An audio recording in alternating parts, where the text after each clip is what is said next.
Bet the board. What do you mean you don't bet? I mean, I don't bet. You know, I don't gamble. I don't. I never have, and I never will. Yeah, right. I'll bet you $20 I can get you gambling before the end of the day. You owe me 15 grand, pal. Pay him.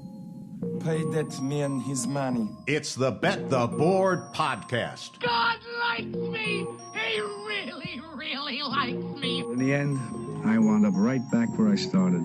I could still pick winners, and I could still make money for all kinds of people back home. And why mess up a good thing? Here's Payne Insider and Todd Fuhrman.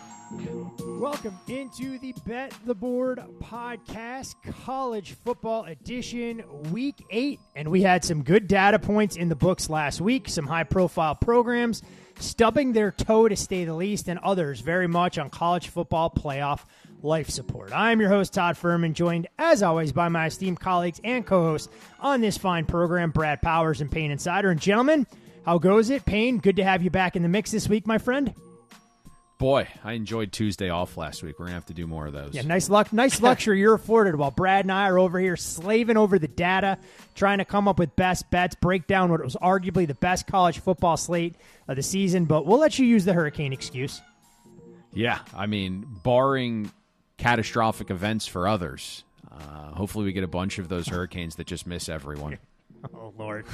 Brad, on that note, good to have you back in the fold, as always. The game's still pretty intriguing this week, but not quite like the Saturday slate we saw last week. Before we get into the marquees, though, anything that really stood out for you, Brad, in terms of what you saw last weekend? Ohio State's defense not being up for the challenge. A lot of same signs that I've seen in other big games in recent years. Can't get any pressure. I thought Payne really, not to prop him up too much here, but I thought he made a really good remark in the Big Ten preview. You know, if Jack Sawyer and JTT were so good, they wouldn't. Don't give me this, oh, we're coming back to win a national championship at Ohio State. If you were great, you'd be in the NFL right now. You wouldn't be coming back as a fourth-year senior. So I didn't like the game plan there on defense. Obviously, Denzel Burke, I mean, my goodness, you get targeted 8 times, you give up 8 receptions for 170 yards. I mean, you want to talk about, if you wanted to throw a game, that's what the stats would look like. That's how bad that was. So I just really was bothered by that Ohio State defensive performance, and even more bothered by me caving to everybody. Like, when I don't think Ohio State's that great. Rewatching it, I was at the spring game. I really didn't see it in some parts, but I bought into it and bet Ohio State pretty big and got my teeth kicked down my throat. I'm not sure who really is that good. The sentiment that we've had now for 2 or 3 years is nobody's good. Yeah. And I think that's the difficult part that we're having assessing these upper echelon teams, because Oregon really hadn't shown anything that was overly impressive leading up to that. I mean, there isn't a Georgia team of 3 years ago. This just is the new college football where we're at, where this talent's getting dispersed. There's depth issues. Guys are not willing to stick around. They're going elsewhere. Coaches dealing with the NIL stuff, right? The new college football playoff landscape where 12 teams can make it, and suddenly when Alabama beats Georgia, these kids are not ending the party on Tuesday. It's going till Thursday, and when they're partying, they have 6 and 7 figures to party with. And you have this mental aspect where not only can we lose 2 games and get in some instances we're going to see teams be able to lose 3 games and get in. And so it's creating a lot of wonky week-to-week results. Gives you a little bit more of that NFL caliber letdown there, because it doesn't place the same level of importance on every game, but at the same time we'll have much more meaningful football, you would think, in November. But there is no doubt the team that benefited the most by Oregon's win last week wasn't even involved in the game, and that, of course, would be Boise State's, whose resume looks that much better with the near miss on the road at Autzen, if they can control their destiny in a major matchup this coming Friday, or I should say a week from Friday, against the UNLV Rebels. But more on that game when the time comes. So, gentlemen, though, plenty to discuss on this week's slate, and the marquee game, of course, Georgia-Texas, we will get to. But when we kick things off in the ACC, we'll go to Neyland Stadium for Alabama and Tennessee. These teams meet annually. We're looking at Alabama, a field goal favorite in this spot. Total on the game, 57. It'll be an orange out at Neyland Stadium. Both teams come into this game effectively limping at the betting window where it matters most. It was Alabama being favored by 20-plus points each of the past 2 games. What did the Tide do? They lose the first one to Vanderbilt outright and win the second by 2 points, hanging on for dear life against South Carolina. Meanwhile, for the Tennessee Volunteers, favored by 14-plus points in each of its past 2 games, lose outright on the road in Fayetteville against Arkansas and need overtime to get through the Florida Gators last week. Alabama, they've won 16 of the past 17 meetings versus Tennessee. The only loss in that span came in the last trip for Bama to Knoxville back in 2022, a game Team Bet the Board attended when Tennessee wins that game 52-49 as more than a touchdown dog. Vols seeking consecutive wins over Alabama and Knoxville for the first time since 2004 and 2006. Last year, it looked like Tennessee was going to be able to pull off the upset against Bama, but it was the Crimson Tide outscoring the Vols 27-0 in the second half.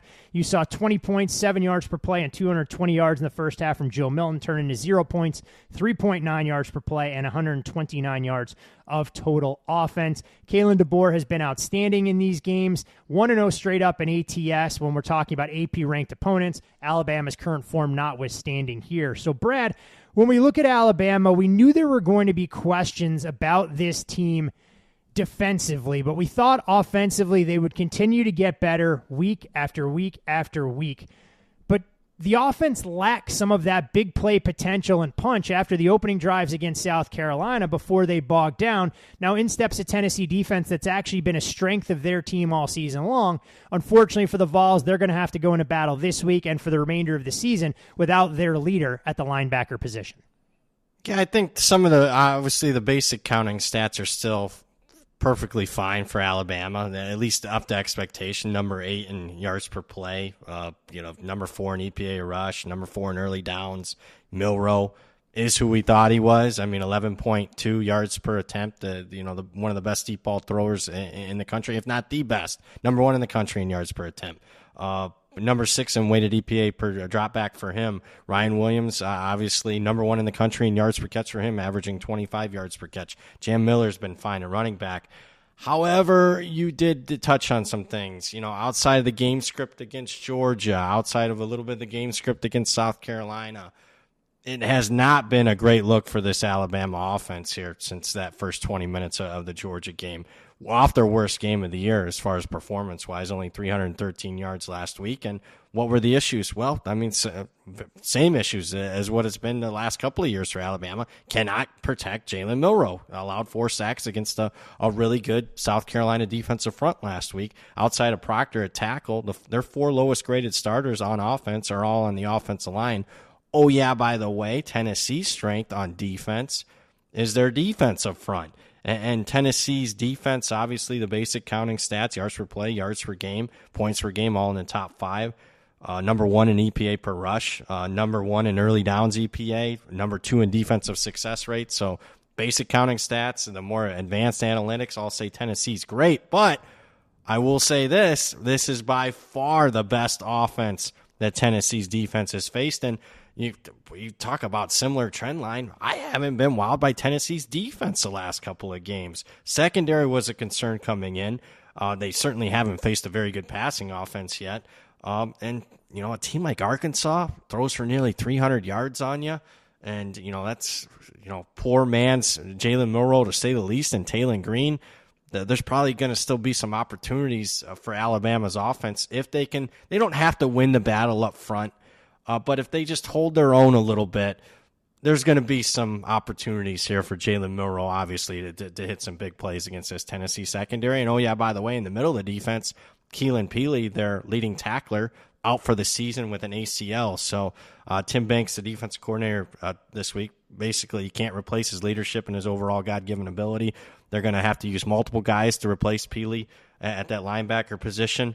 To me, it just comes down to if Tennessee can dominate up front, and by dominate, I mean like a la Michigan's defense against Alabama's offense where they had like 4 or 5 sacks in the first 20 minutes of the game. If they can get a performance like that, then obviously, this one's going to be, could swing Tennessee's way in the overall win-loss column. But if Milroe has a couple plays where he has time and is able to run around, I think Alabama's going to be able to hit some shots here. To quote the great football coach Herman Boone, Brad, you don't replace a Gary Bertier in the middle of your defense, and I think that's what Tennessee will be faced with this week, trying to get a little bit more out of Arian Carter and have everybody else step up when it comes to communication as well, especially if Alabama's offense is able to find some of that swagger that they played with in the first quarter you mentioned against Alabama a few weeks ago.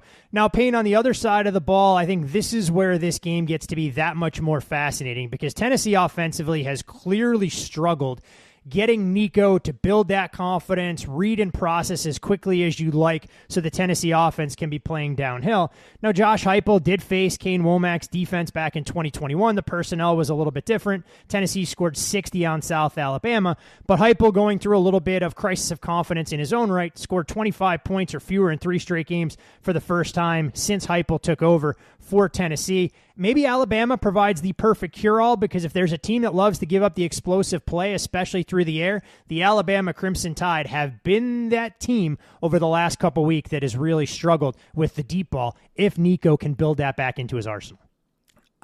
I'll kind of rip the Band-Aid off here and just state that I don't really have a strong stance. Nobody I talk to has interest on a side in this game right now. It hasn't been discussed by anyone I associate with to this point, but if it got to 3.5, I could envision conversations starting to happen. And I just go back to what we talked about at the top, and these teams to me have just been one big ball of variance. At the onset of the season, there was a lot of mixed opinions from respected bettors on what Tennessee was. Questions about the back seven defensively, and now, as Brad mentioned, your leading tacklers out, and you got to trace Jalen, Milroe all over the field in his legs. That could be difficult. Questions about Nico being ready. That seems pretty relevant right now. Questions about Heupel, right? And Alabama. Right? Mixed opinions from Brad, this, right? Mixed opinions from the same bettors on Alabama depending on which month of the offseason it was. Yeah. Right? Sellers 1 month, big buyers the next. And so it's been that same roller coaster for both teams through this point of the regular season. Vols look great against Chattanooga and Kent State. Look damn good against really down NC State and Oklahoma teams this season. Blow a double-digit lead at Arkansas. We expect a bounce-back effort against Florida.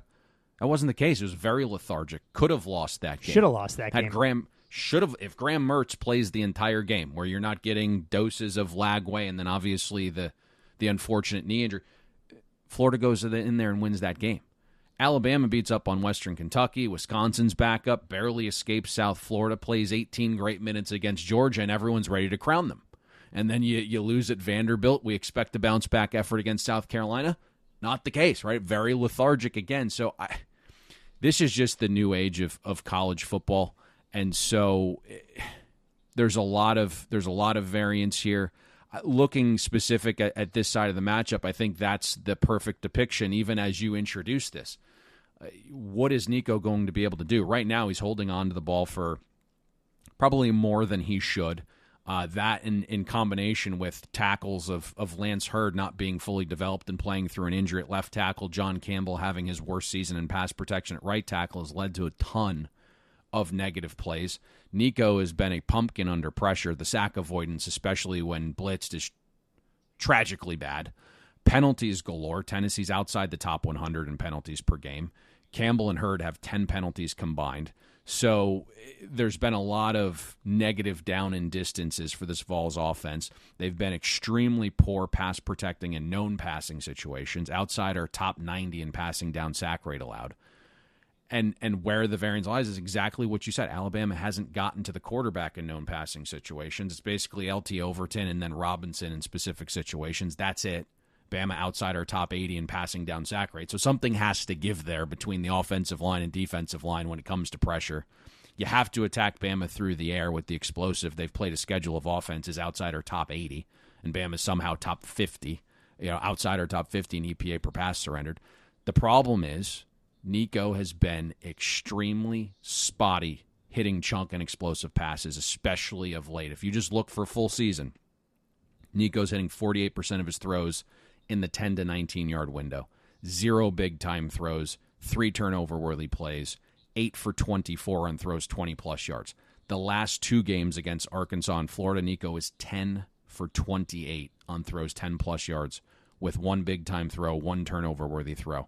1 for 6 against the Sooners in that 10 to 19-yard area if you go there. So there's massive variance with both Nico struggling in an area where Bama's secondary struggles. And so that's why it's very difficult. I think maybe the saving grace is you go back to the Arkansas game and you have a defensive coordinator in Travis Williams who came up with a ridiculous curveball and game plan against Tennessee, completely caught Heupel and Nico off guard. Heupel said as much in the post-game stuff. Struggled at home to Florida's defense, who was outside our top 100 explosive pass defense, though, is a concern. I just don't know if Bama's scheme is as sophisticated as what Nico saw against Arkansas. Tennessee's certainly going to have plenty of opportunities to make plays. I just don't know if Nico's going to be able to do it, and so that is why this game's got a ton of variance to me, and it's one of those things where you kind of completely weed out the matchup at times and just potentially go with the number, and I think at 3.5, it becomes a little bit more interesting, but I don't have anything on this game right now just because of how crazy these two teams have been from game to game. I'm very curious to see where this total moves, if at all, because when you look at these two teams, there should be a defined path for both of them to have offensive success, but I said the exact same thing last week, and that game goes to the break with Florida having a 3-0 lead because Tennessee can't get out of its own way. So we'll see if Alabama, defensively, to your point, Payne, has a few wrinkles, or like Brad alluded to, that Alabama's offense can put Tennessee in a position that they haven't been in all season long with a true step up in class.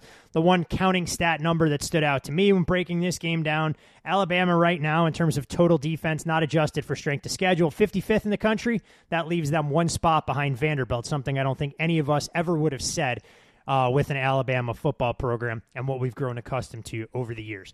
From the SEC to the Big Ten, we'll head to Champaign, and it's Illinois playing host to the Michigan Wolverines. Michigan, a field goal favorite for their trip.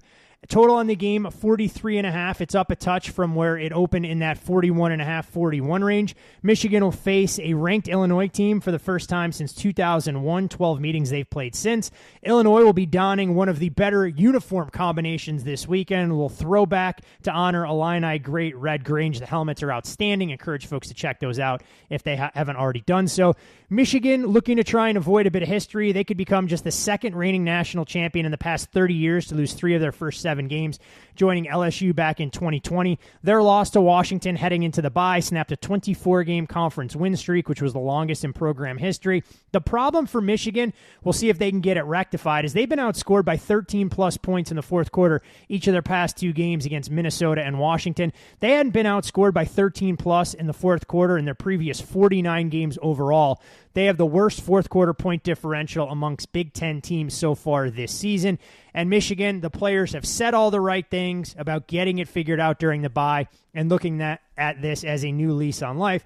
Meanwhile, for the Illini, they're looking to try and knock off their 3rd AP-ranked opponent in a season for the first time since 2007. They entered this season 2-32 in their past 34 games versus AP-ranked opponents. So Brett Bielema at least has his program trending in the right direction. When we look at Illinois, the best 3 opponents they've played, at least at the time, they're 3-0 ATS in those games. Outright upsets of Kansas and Nebraska, covering on the road in Happy Valley against Penn State.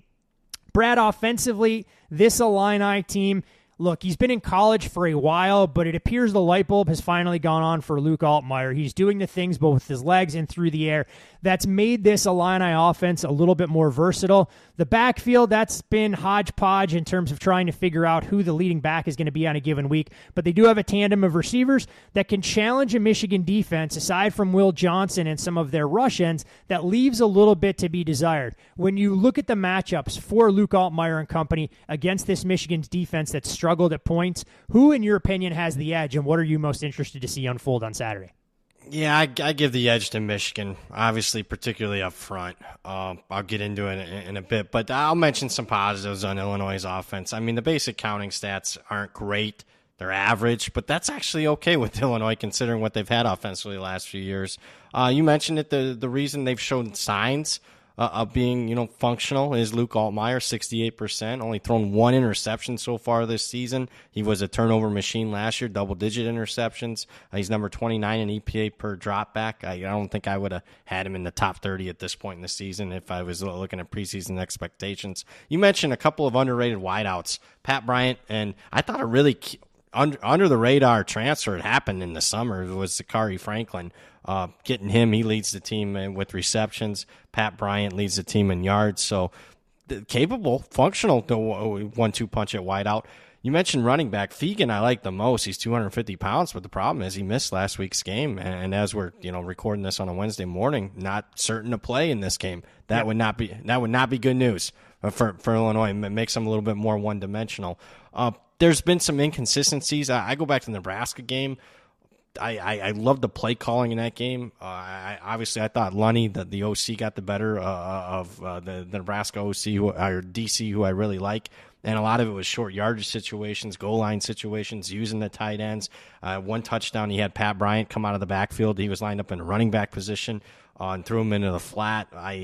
You're going to need something similar this week to dial up. The problem is you're going to have time to dial stuff up because right now, the last couple of weeks, Illinois' offensive line has not performed well. 12 sacks allowed, number 93 pass blocking grade in the country.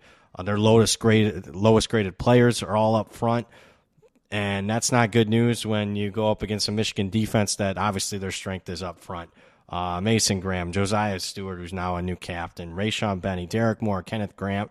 It's as good as any defensive line in the country as far as talent. You look at number 1 pass rush grade in the country, number 4 run defense grade. But it's certainly not as deep or as talented from a depth perspective as last year. And they are allowing more across the board as far as the counting stats. Particularly, you mentioned the pass defense. Despite having an elite defensive front, you got a pass defense that ranks 111th in the country. What the hell's going on? You got an All-American corner in Will Johnson, but really outside of him, but you got a lot of question marks. So it'll be interesting to see how Illinois attacks the opposite side of Will Johnson. I think I'm going to give him credit again because he deserves it. But something that was not talked about enough was obviously there was a downgraded coaching staff that was expected, but I'm not sure there's a bigger downgrade of any position in the country as far as coaching as probably Michigan's defensive coordinator, Martindale. Especially against guys that can scheme it up a little bit. This team looks lost in some areas. There's some cutouts from the Washington game where, Michigan players are literally defending air, multiple players on any given play. So I go back to the Nebraska game where I saw some things schematically that leads me to believe Illinois can have some success here. But overall, I can't get over the matchup edge up front. I think Illinois' offensive line being the weakness, Michigan's defensive line being their strength, edge to Michigan. And to your point, Brad, when you read some of the comments from Will Johnson during the bye week, talked about some of those young defensive backs needing to know their assignments and trust the work that they're doing off the field and getting that to translate to on-field performance, because it won't be lost on opposing offensive coordinators going forward. Johnson takes away half the field. You can really pick Michigan apart on the other side if that pass rush can't get home. Now, Payne, Michigan's offense should look a little bit different this week. Jack Tuttle came in the Washington game, gave them a little bit of a spark in the passing attack. He's now had 2 weeks to figure out what he can do, what he can't do. He'll be the oldest starting quarterback in college football all season long, and it'll come at the right time for a Michigan team that we've seen their ability to run the football with a dynamic tandem of running backs, but they haven't exactly been able to create much in the way of balance. When we look at Michigan, 115 passing yards, the fewest by a Big Ten team through 6 games since 2000. They're minus nearly 145 yards per game from a pass differential standpoint, worst in the FBS this season, and it'd be on pace to be the worst by any power conference team since 2000.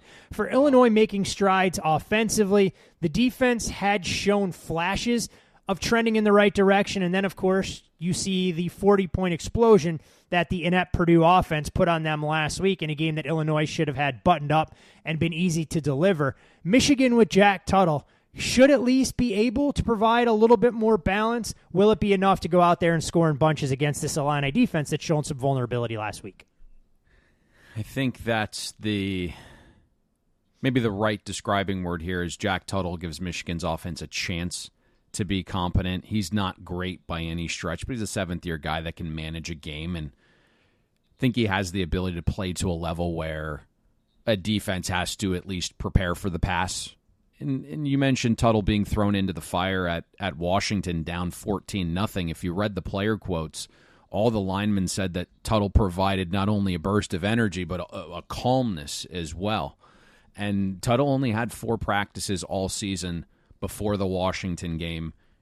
He's on the road in a hostile environment with a game plan that wasn't built for him. Now he gets 2 weeks of practice with the first team during the bye, and he'll have a game plan catered to his skill set. I think we'll still see Alex Orji have a role in some short yardage situations, but this is very much going to be Jack Tuttle's game, barring injury. Michigan's offensive line looks like it'll be upgraded here as well. If we can take Sharon Moore at his word, he said starting left tackle Miles Hinton will be available for this game. You have former starting center Dominic Gadice will be available, but looks like Greg Crippen took his job. Either way, there's at least depth at the center position now. Jeff Parisi held his own at left tackle, filling in for Hinton at Washington. So it sounds like Percy's going to start at right tackle if Hinton is back. In my mind, that means Michigan upgrades 2 spots along the offensive line because Evan Link was a serious liability in pass protection.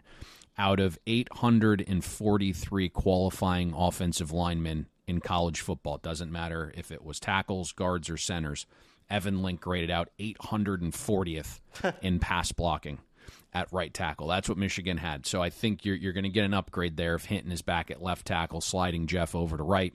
Tuttle has a much easier opponent this week as well. Illinois' defensive front does not cause any disruption. They don't get pressure. They don't create havoc. They're rarely creating tackles for loss, so you think you're going to at least have a positive game state for down and distance for Tuttle. Illinois is outside the top 100 in all 3 of those categories, pressure, havoc, and tackles for loss. They're also outside the top 100 in rushing and passing success rate allowed when you properly adjust for schedules. So with 2 weeks to prepare, Tuttle shouldn't be under duress.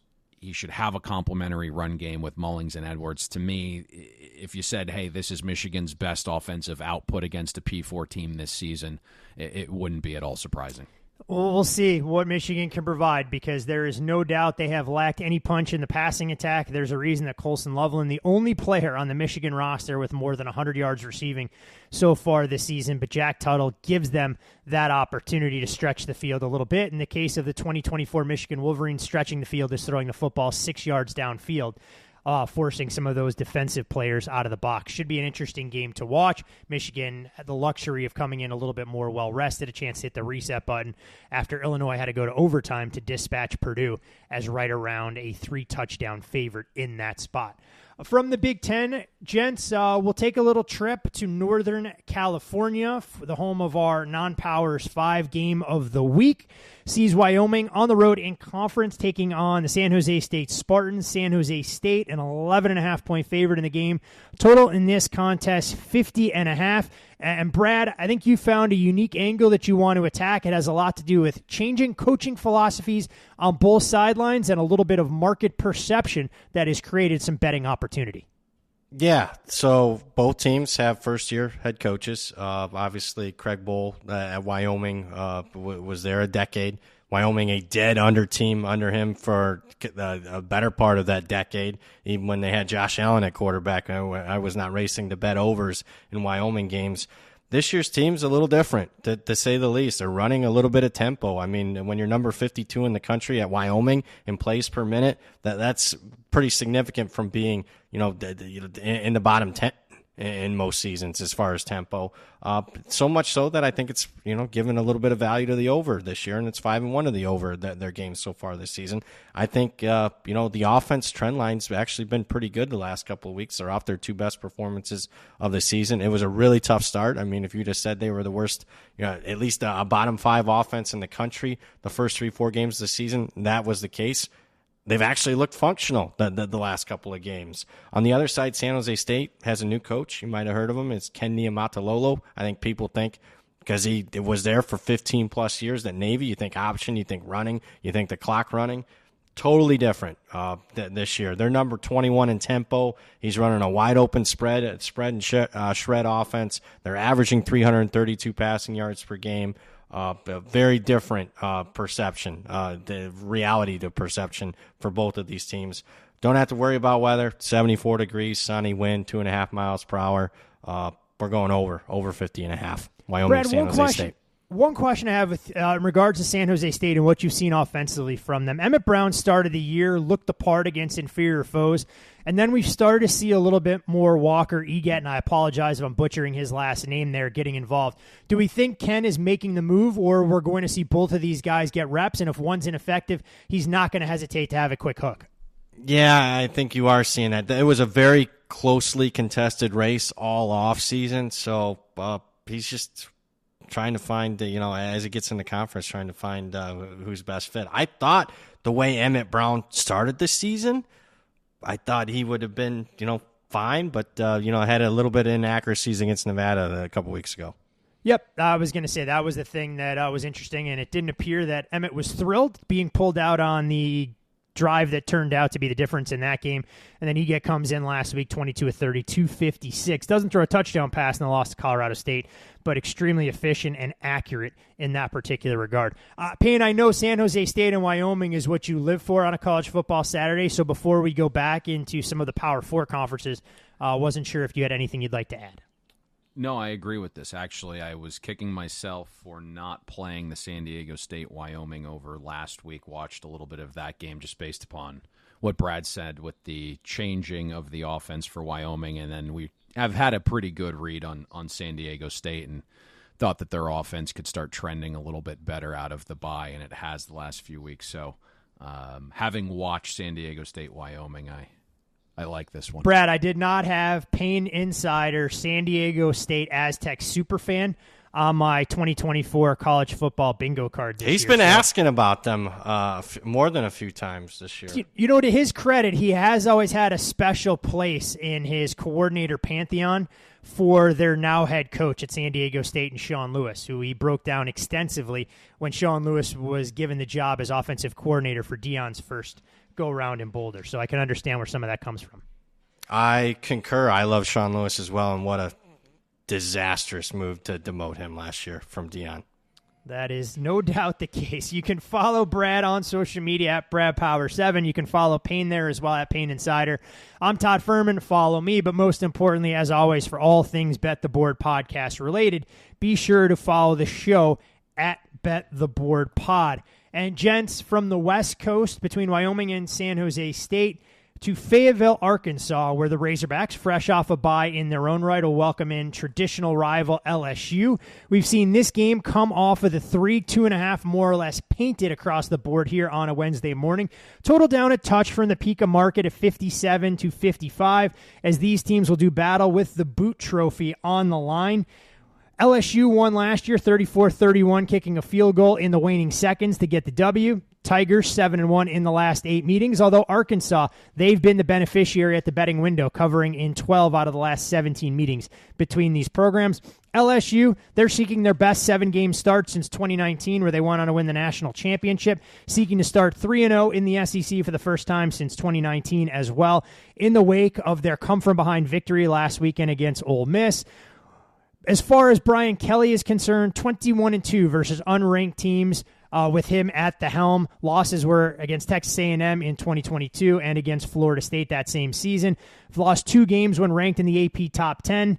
So we look at Kelly, we know the one thing he's been able to do is beat teams he is expected to beat. However, Arkansas, they've been that point spread darling that I referenced towards the top. 8-1 against the number the last 9 games against AP-ranked teams, looking to defeat an AP top 10 opponent in back-to-back games for the first time in program history after doing so against Tennessee last time we saw them. The big storyline coming into this game was about the potential availability of Taylon Green. We've seen him officially upgraded across odd screens.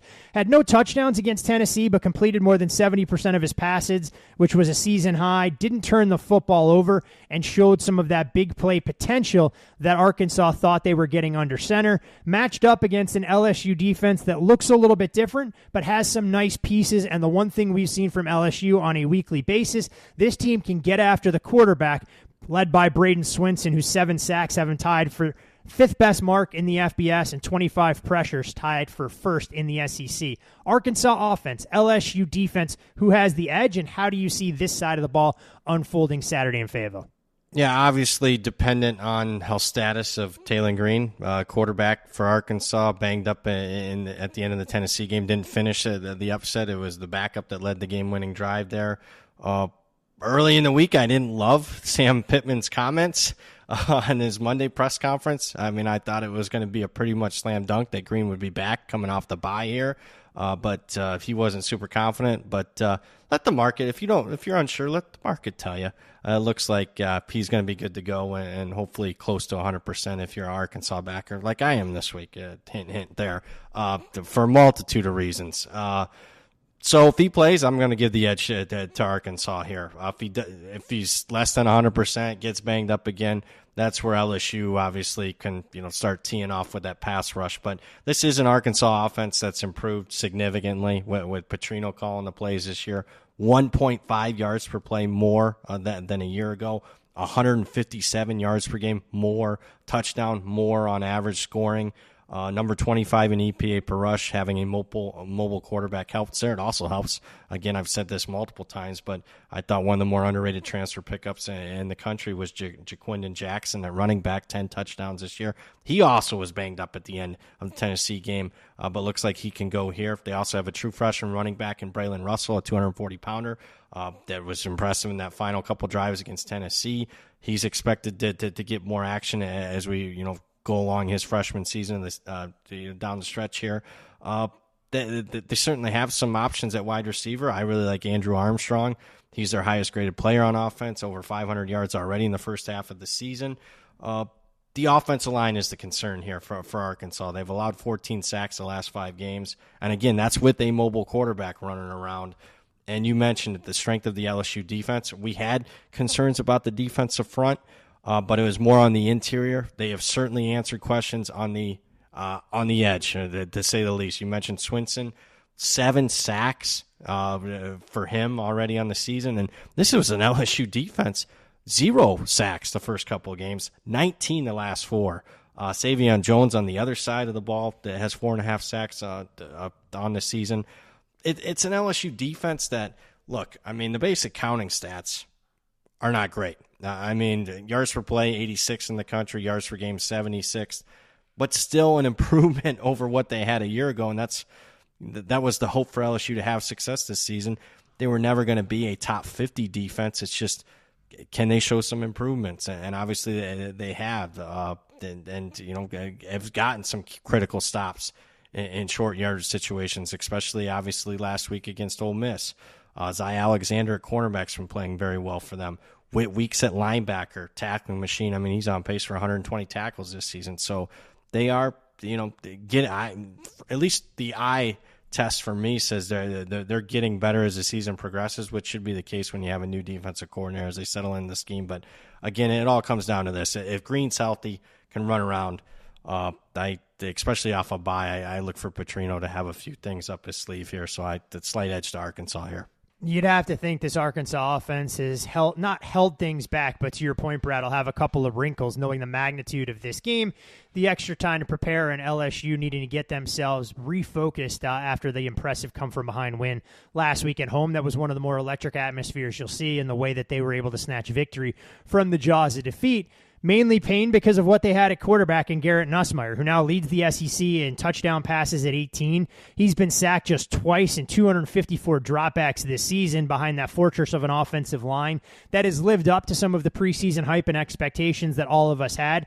You look at the wealth of riches surrounding the quarterback situation with Garrett Nussmeier. Kyron Lacey has come on as kind of the alpha in the room as anticipated, but Aaron Anderson provided a nice compliment. Mason Taylor at the tight end position, most receptions by a tight end in the SEC this year. And Caden Durham, the running back that you highlighted, sure, he's provided a little bit of flash, was held in check for stretches against Ole Miss, but that Ole Miss defense cut from a different cloth than what we're going to see this week against an Arkansas team who's got to find a way to create pressure, get Nussmeier off his spot, and make this LSU offense somewhat uncomfortable. When you try and assess this side of the ball, looking at Nussmeier and the strengths and the multitude of weapons he had at his disposal against an Arkansas team that now has 2 weeks to come up with a game plan, what are you most interested to see unfold Saturday? Said it in passing, but let's see what Travis Williams comes up with here after the curveball he threw Josh Heupel in that Vols offense. Some serious wrinkles that Arkansas hadn't put on tape year to date gave Tennessee some issues. Now Williams has 2 weeks to come up with a specific game plan for Brian Kelly and the Tigers offense. So very intrigued to see what he cooks up here. Travis Williams is trending towards one of those new school young it coordinators that we could see potentially progress to a better job. Certainly won a very large recruiting battle for a linebacker. Let's see if he can hold on to him. But becoming one of the younger stars in this space. The one issue for the Hogs defense, to your point there, has been getting consistent pressure, causing negatives. The front seven has held up well against the run. And even against Tennessee, it was really 153-yard explosive for Dylan Sampson. His other 21 carries averaged about 4 yards a pop. Arkansas is inside our top 30 in schedule-adjusted rushing success rate allowed. The front is top 30 in defensive line yards. The shocking area for concern for the LSU offense has been the group's inability to get push up front. You mentioned it delivering in spades there in pass protection. It has. But in terms of creating some room for the running backs, that has changed a little bit. And we discussed in the offseason about a change in blocking schemes, going to a zone run scheme, offensive coordinator shift, moving away from Jaden Daniels' legs in the read option run game and going back to a traditional run offense. It struggled a little bit. And LSU for that, outside the top 50 in offensive line yards created, outside the top 60 in rushing success rate. Off the bye week against Ole Miss last week, LSU managed 0.7 yards per rush before first contact on 21 runs between Caden Durham and Josh Williams. So I think Arkansas will do a decent job negating the run. Certainly the most difficult matchup of the season for the Hogs secondary, and I think that's where, this game becomes a little bit scary here, especially at current market. Brad mentioned going in on Arkansas. Would agree with that. My guess is you got well above the 3. So now that we're at like 2.5 when it looks like Talon Green, it becomes a little bit dicier. Arkansas's top 2 pass rushers in Landon Jackson and Nico, less than a 10% pressure rate on pass rush snaps and 3 combined sacks. So if Nussmeier has all day in the pocket, he's going to find success in the throw game. Arkansas outside our top 60 in schedule-adjusted passing success rate allowed and EPA per pass allowed. But if Arkansas can stop the run on early downs, get LSU in known passing situations, that is where Trevor Williams' coverages have led to some confusion for quarterbacks. That's when Arkansas's defense has done more than survive, but they've actually thrived in some of those known passing situations. So if I'm LSU, I'm not completely going away from the run game, but I'm throwing on early downs because that's when the Arkansas secondary has been most vulnerable. Arkansas, again, has not shown an ability to get pressure. So Brian Kelly, Joe Sloan, I think, have to throw to then set up the run game is how I would attack it. Standard downs, there's when there's a threat of run and pass, it becomes less about Travis Williams' scheme and more about the talent Arkansas has on defense, and there's not a ton of dudes on the Hogs defense. There's not a ton of true difference makers. It just feels like if LSU comes out with a throw plan here on early downs, they're going to find some success. But again, to your main question, what I'm interested in is seeing if Travis Williams comes up with another brilliant game plan with 2 weeks to prepare, similar to what he did against Tennessee. Listen, we all have vested interest in this game, Brad, a little bit more than us. We went under 9.5 wins on LSU. I think that could have and probably should have already cashed by now. Very fortunate results at South Carolina, and then again hosting Ole Miss last week. Ole Miss just refused to put that game away with the 100 chances they had throughout. So I can see Brad's want to back Arkansas above the 3 here. Just 2.5 now this morning as we record. It's kind of a stay away for me, especially when I look at LSU's offense with the ability to throw it here. No, definitely seems to be the case, as we saw Taylon Green that you both referenced getting upgraded and the number coming off of the key at 3 down to that 2.5 threshold. Relatively chilly this time of year for kickoff of that game. Temperatures expected to drop into the mid-50s. Payne, I know you'd be busting out your down jacket if you were in attendance for a game like that. Yeah, 50 degrees is jacket weather for sure. I mean, look, I've grown soft, so I shouldn't. Where is it? Are you kidding me? 50 degrees? That's like parka weather for me now. I was going to say, they're saying... When is 50 not jacket weather? Okay, I like that's it. That's a fair point, Brad. Both you and I have grown soft since moving out here and our blood's thinned out. I used to remember walking around in shorts and a T-shirt in the high 30s, low 40s growing up in the Midwest. That was never me. I respect it. I was cold. I definitely respect that. From one SEC game that I know will take place in prime time, but this is no doubt the marquee game of arguably the entire weekend, or not arguably, it is. Georgia goes into Austin to take on the Texas Longhorns. Texas, a 3.5 to 4 point favorite, depending on where you shop.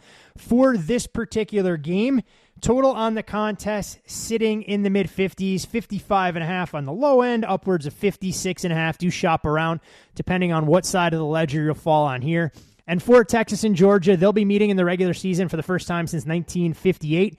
If Georgia ends up defeating Texas on Saturday night, it would mark the first time since 2007 that there wouldn't be a single undefeated SEC team at the end of October. Texas looking to defeat an AP Top 5 opponent in consecutive seasons for the first time since the early 80s. And when we look at the Georgia Bulldogs, I mean, this is a team that can best be described as inconsistent so far this season. Georgia, they're playing their first ever road game against an AP number 1 team.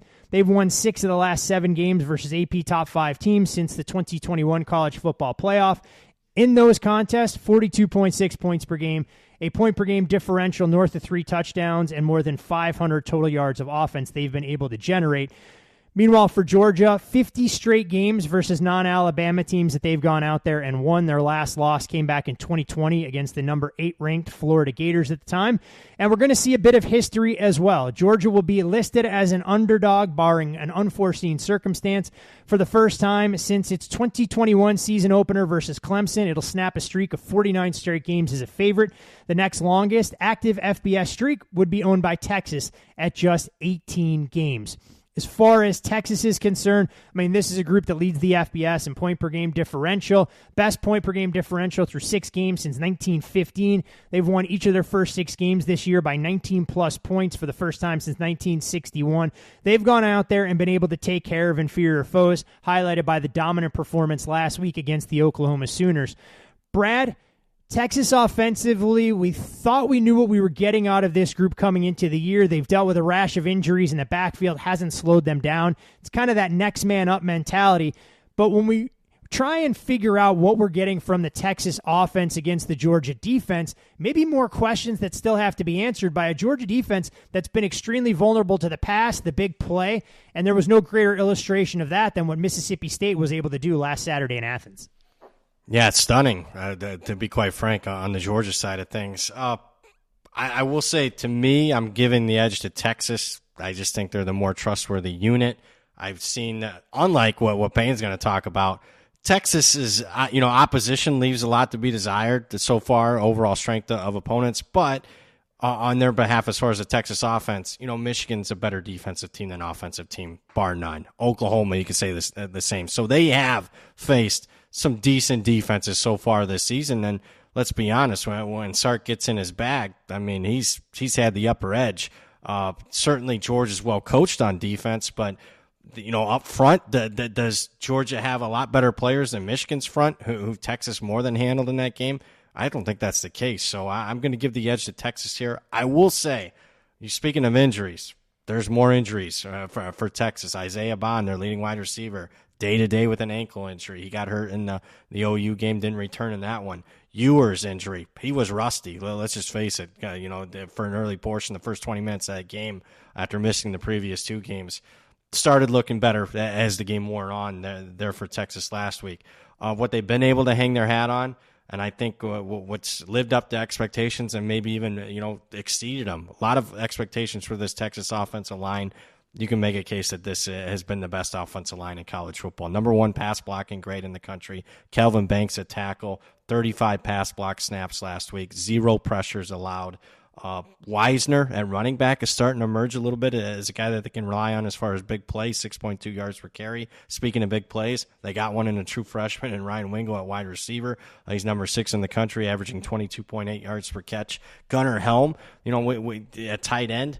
I thought, they were losing something in Sanders at tight end last year, but man, Helm's giving them all that and more. Maybe not as explosive as Sanders, but as far as being an inline, regular tight end, I think he's one of the more underrated tight ends in the country. So, edge to Texas on that behalf, and then Georgia's defense. The numbers aren't great, at least compared to what we've seen from Georgia the last 3-4 years on that side of the ball. Number 55 in the country in yards per play allowed, number 28 in yards per game, 20th in scoring. These are all figures that are typically top 5 for Georgia the last 3-4 years. EPA per dropbacks, 20th, pass rush grade of 61. What's the issue for them? Secondary, we expected to have some struggles. They lost 3 guys that all went to the draft. It was Young. Exposed certainly last week, 300-plus passing yards in Mississippi State. That's not as surprising to me, but, it's up front. No surefire top 10 picks like they had for multiple years. Michael Williams not being able to play, not being healthy has been a big part of it. He's only played 62 snaps this year. He was expected to be an All-American type of player off the edge. They are hoping he's finally healthy this week, which would go a long way to Georgia trying to have some success in this matchup. But who isn't healthy is the linebacker, Mondone. He's expected to miss. He's their highest graded defender on the team. They have no shortage of talent at linebacker. It's just, insert another 5-star, but they don't have as much experience as a guy that's played, a multiple-year starter. To me, just basic. You don't have to be, Einstein to figure some of this stuff up. When you look at 3 of their top 4 tacklers or defensive backs, not a good sign. That's a sign that the teams are getting the second level of the defense. Fortunately for Georgia, they've had a true freshman safety, 5-star KJ Bolden, who's played extremely well. He's had to play well. He's had to play a bunch of snaps, and he's had to play at a high level. Otherwise, they'd have even more issues in the secondary. I did like what I saw adjustment-wise in the final 40 minutes against Alabama. I need 60 minutes here against Texas if they're going to come away with an outright upset here. Numbers-wise, I got to tell you, at any point for the last 9 months, if you'd have given me Georgia getting more than a field goal, I'd have been running the window. Let's go, best bet, Georgia Bulldogs. I am not there. I can tell you that. My numbers aren't there, and I have not made a bet. What I'm more interested in, and I want to hear some Payne thoughts on this one, I could be talked into a total here the more I broke down this game in the last couple of days. Brad, Kirby kind of echoed your same sentiments, talking in reference to Georgia not putting together a complete game or their best game of the season that it's going to take to win in this kind of environment and atmosphere and keep them from having their second loss before the calendar even flips in November. Payne, Brad mentioned the other side of the ball, and Georgia offensively, Carson Beck puts up a career-high 459 yards passing last week against Mississippi State, ties a school record with 36 completions, and the third most prolific game from a yardage standpoint in Georgia Bulldogs history. He's had to do that more often than not this season because of some of the shortcomings for Georgia on the defensive side. Now matched up against a Texas defense that, at least from a counting stats perspective, checks all the boxes. They've allowed 38 points in 6 games after they allowed 37 points in their college football playoff semifinal loss versus Washington, but a lot can be made about their strength of schedule and the lack of capable, competent offenses they faced. Could Georgia be a legitimate jolt to the system, knowing that the Bulldogs will be able to throw the forward pass with a lot more consistency than any of the 6 teams that Texas has already beaten so far this season? I think Brad's premise there about playing a full game is really needed here out of Georgia, and the obvious stuff of Brock Powers and Ladd McConkey not being available is certainly put a little bit of a strain on Georgia's offense. But I think the one thing that's gone not discussed enough is Todd Monken to Mike Bobo. Mike Bobo has to have a better script here. He's got to have a better game plan. Carson Beck has got to be dialed in from the onset, because if you look at Georgia, they have struggled to start fast. I mean, they have not started at all. 0 combined points in the opening quarter against Clemson, Kentucky, and Alabama.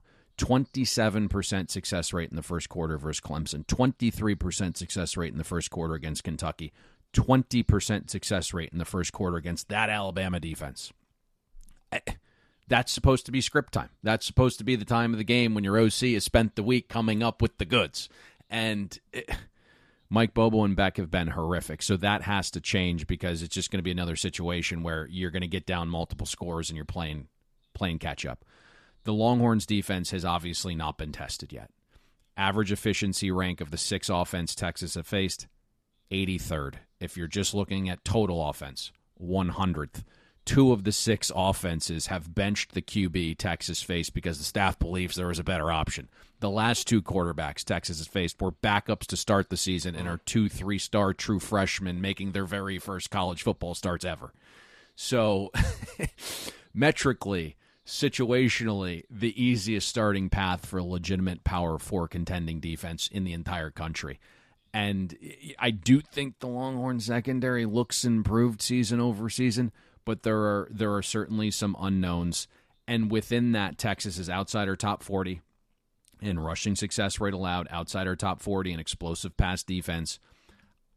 I think even Texas fans have legitimate questions about the interior of the Longhorns' run defense. Donovan Edwards in that game averaged 2.1 yards per rush before first contact against Texas. Justin Marshall, go back, I think we discussed it prior.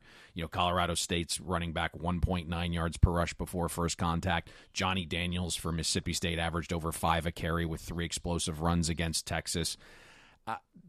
The problem is the Dogs have got to get some push, right? And they haven't really shown that ability yet. Trevor Etienne hasn't played to the level everyone expected when he transferred in. Georgia's offense outside the top 80 in line yards created. Its run game outside the top 50 in rushing success rate. So we need to see some improvement here in this spot. Carson Beck has been pushing the ball downfield more. I love that. Part of it is the byproduct of chasing and the Dogs' defense being gashed.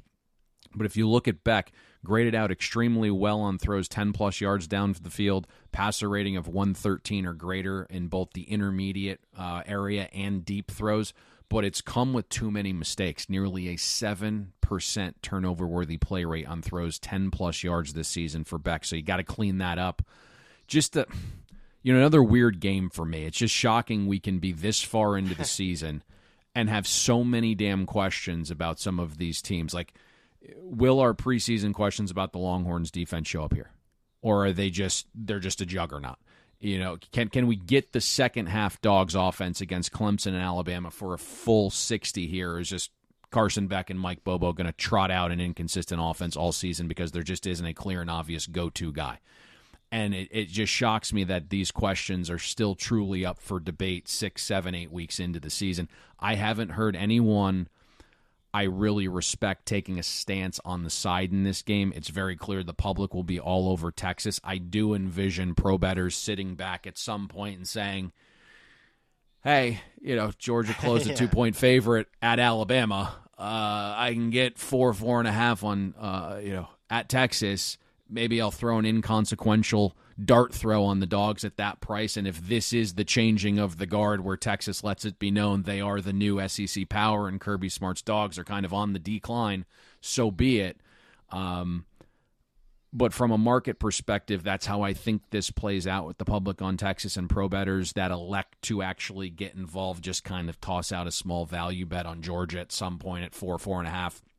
That's maybe how I see this going.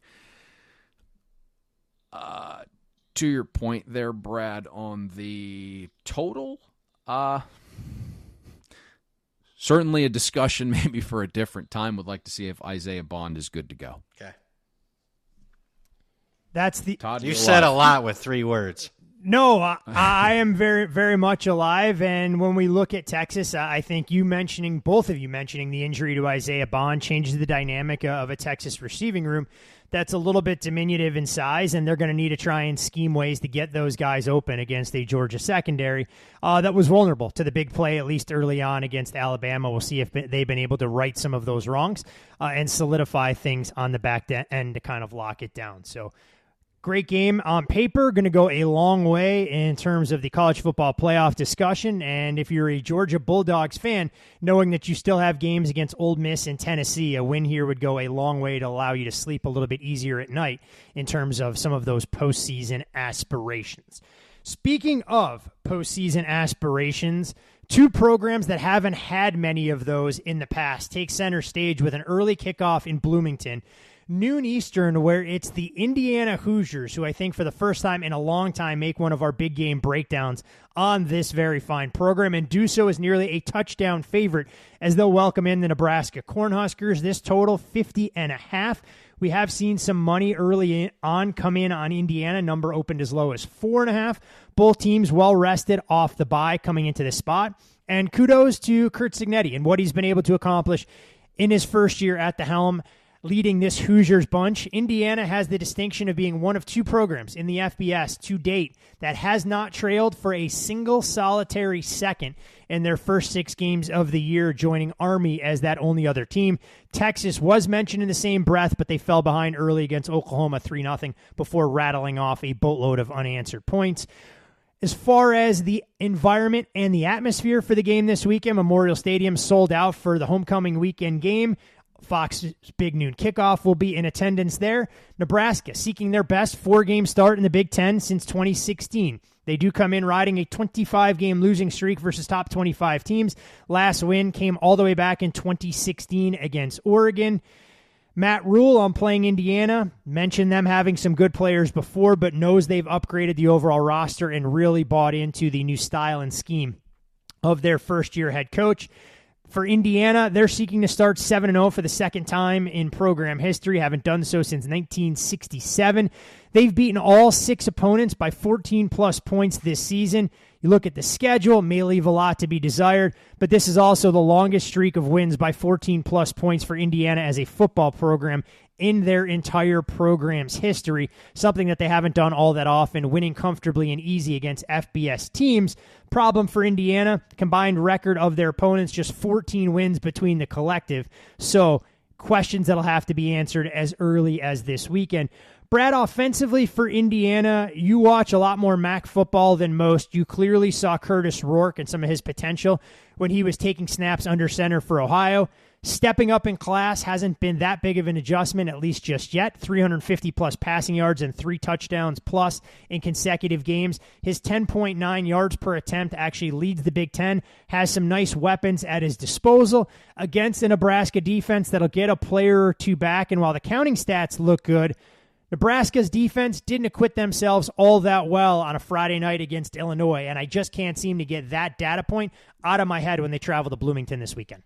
Yeah, I'm giving the edge to Indiana's offense, although obviously this is the best defense they've seen by far so far this season. But, I mean, any way you look at it, I mean, this Indiana offense has been great. I mean, you can't – once the schedule's set, you can't control who you play. You can't control how you play. And, I mean, when you're number 5 in the country in yards per play, number 4 in yards per game, number 2 in points per game, number 1 in offensive success rate, number 2 offensive grade at Pro Football Focus, I mean, they haven't shown many weaknesses. Curtis Rourke, obviously impressed at Ohio when he was healthy. Been healthy here, 74%, only 2 interceptions. He's number 3 in the country, averaging 11 yards per attempt. He's number 2 in weighted EPA per dropback in the country. This was he mentioned this, the Cignetti, he went, production over potential when it came to the transfer portal, and it was basically a group of 5 all-star team, and a lot of these guys have all delivered. I mean, Surratt, the wide receiver from James Madison, 466 yards. Cooper, the holdover, has averaged over 20 yards per catch. Ellison from Wake Forest, over 400 yards. Lawson from JMU has given them something. I mean, they just throw waves of different players that have been productive for them. So much so that Donovan McCauley was supposed to be their best wide receiver. At least he was their best holdover. Some other, power programs wanted him, most talented guy. I mean, he couldn't even get enough snaps. He transferred out, and they're just not missing a beat here on the offense side of the ball. I'll even go to the line of scrimmage. I actually literally went and was in the stands for the Indiana spring game. And I like going to spring games because I can watch the line of scrimmage. Obviously, the telecast follows the ball. The guy that super impressed me was this left tackle, Carter Smith. It was almost stunning to see how good he was. I know it's just a practice atmosphere, but he's a guy that's in the top 10 as far as overall grades in the entire country on the offensive line, regardless of tackle, center, or guard so far. So not very many weaknesses for this Indiana offense. And what I've been impressed with, okay, they beat up on UCLA. UCLA stinks, but then you watch UCLA actually be functional a little on defense against some pretty good offenses. You look at Oregon, or at least talented offenses, and LSU, Oregon, Penn State, and Indiana made a mockery of that UCLA defense. So Nebraska's defense is up against it here.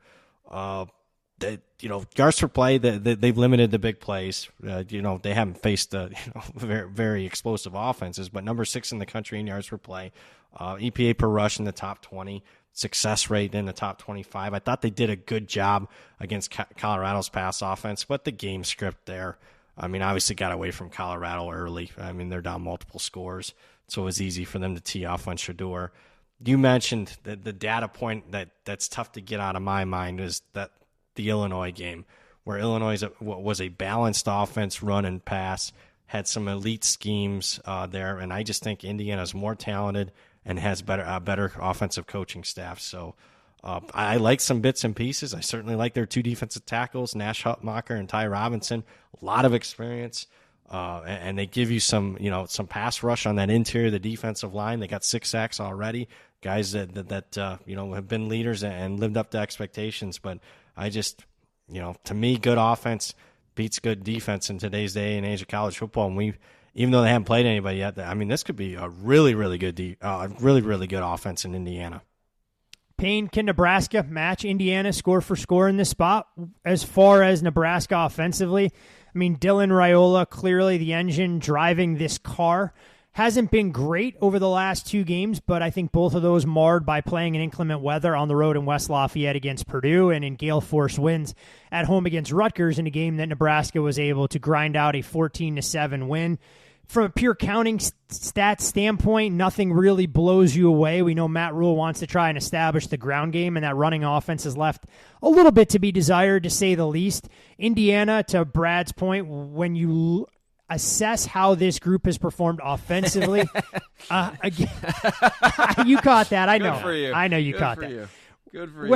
When you assess how they've performed in that regard, Indiana's defense is going to see a little bit of a tick up in class here. It's not an elite group by any stretch of the imagination, but Indiana defensively against Nebraska offense, what are you trying to see in terms of the strengths and weaknesses for either of these groups, and who can go about breaking tendency, trying to make a statement in a massive game Saturday early in Bloomington?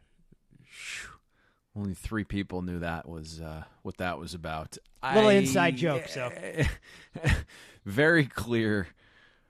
Both teams are wildly improved. Now, the schedules have been super soft, both outside the top 100. Indiana hasn't played a soul, but against that schedule, they've exceeded expectation every single game. There hasn't been a truly threatening offense on Indiana's schedule, right? It's FIU, it's Western Illinois, it's Charlotte, although outbursts there against ECU. The 3 Big Ten offenses in UCLA, Maryland, and Northwestern aren't overly competent. Average offensive efficiency rank of 90th for those 3. The best offense Indiana has played was Maryland, which I think says a lot. And when Maryland was able to keep their offense in standard down situations, they thrived the final 3 quarters with a 52% success rate against Indiana. They were able to run the ball. They were able to pass. Hemby averaged 8 yards per rush before first contact on the day. Certainly, the big 75-yard explosive distorts some of that. Prather on the outside was a problem for Indiana's defensive backs. The stat line will only read 5 for 66 with a touchdown, but Prather had a 40-yard touchdown that was overturned. Edwards missed him on a wide-open deep shot in the first half. Ty Felton had 5 receptions and roughly 2 quarters left the game early third quarter with a concussion. So when I look at Prather at 6'3" and then correlate that to what Nebraska has with Banks and Nair at 6'4" each, they can cause some issues on the outside with their size. Barney has that ability in the slot underneath, similar to Felton. Again, I hate saying this, and our listeners are like, what the hell's going on? The variance area for me comes up front because of the schedules that these teams have played. Indiana, top 10 in pressure rate, top 10 in passing sack down rate. I don't know if that's the case. I'm going to go on a limb and say it's probably not the case, given the schedule of opponents they faced. Now, the passing down sack rate, we've done our best to adjust that with schedule. Kamara and Carr lead the team in pressures, but it's really been a group effort up front. I didn't love the Nebraska O-line coming into the season, especially after losing its starting left tackle weeks before. Raiola has been pressured on 32% of his dropbacks, but if you look at offensive line yards created and passing down sack rate allowed on paper, it looks good for Nebraska. Just, neither have been tested, and that's where, there's a lot of variance here. I've thought about this game for far too long than I should so far this week. The horrific schedules just open up a wider range of outcomes. I prefer Cignetti over Rule when it comes to game plan and adjustments. Indiana has the largest special teams edge of any game this week, looking at efficiency metrics, where they're number 1, and Nebraska's outside the top 120.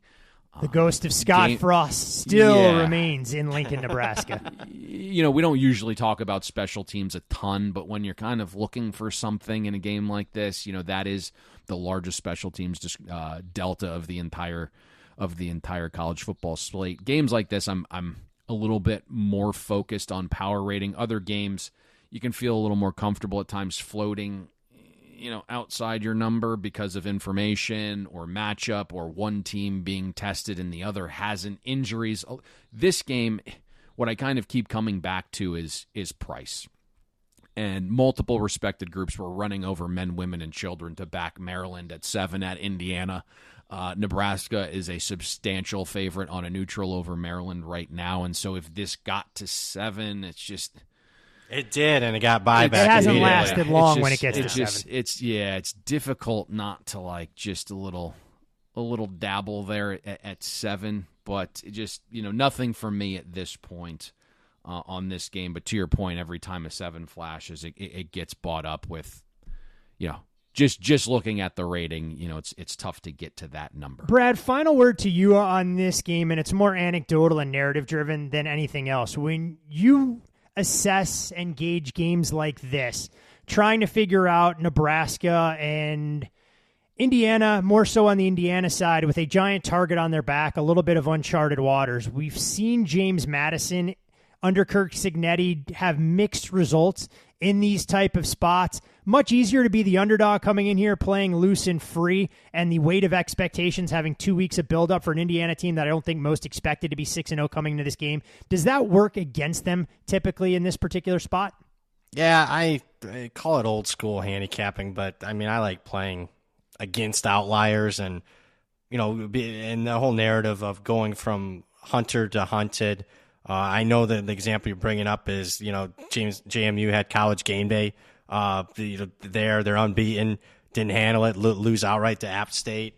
With a bunch of extra eyes on this game, Fox Noon big kickoff. The price that Payne mentioned is beyond my power rating, by a few points, even though I've upgraded Indiana more than any team outside of Army in the country. It makes me obviously will want to fade a little bit of that, and I agree with Payne. 7's a go for me. Maybe not a big go, but a go. And you weren't high on Nebraska coming in. No, I wasn't. I bet under the win total, and I'd prefer a 4, 5 point, 6 point Indiana win would be nice, Sarah. It is the time of year where threading the needle is key as some of these win totals come into range, good, bad, or indifferent for bettors on all sides of the aisle. You can follow Brad on social media at Brad Power 7. You can follow Payne there as well, at Payne Insider. I'm Todd Fuhrman. Follow me there. Most importantly, for all things Bet the Board podcast related, be sure to follow the podcast at Bet the Board Pod. And best bet portion of the program, Mr. Payne, Brad and I tried to fill in admirably in your absence last week. I know we kicked around a number of potential options for this distinction.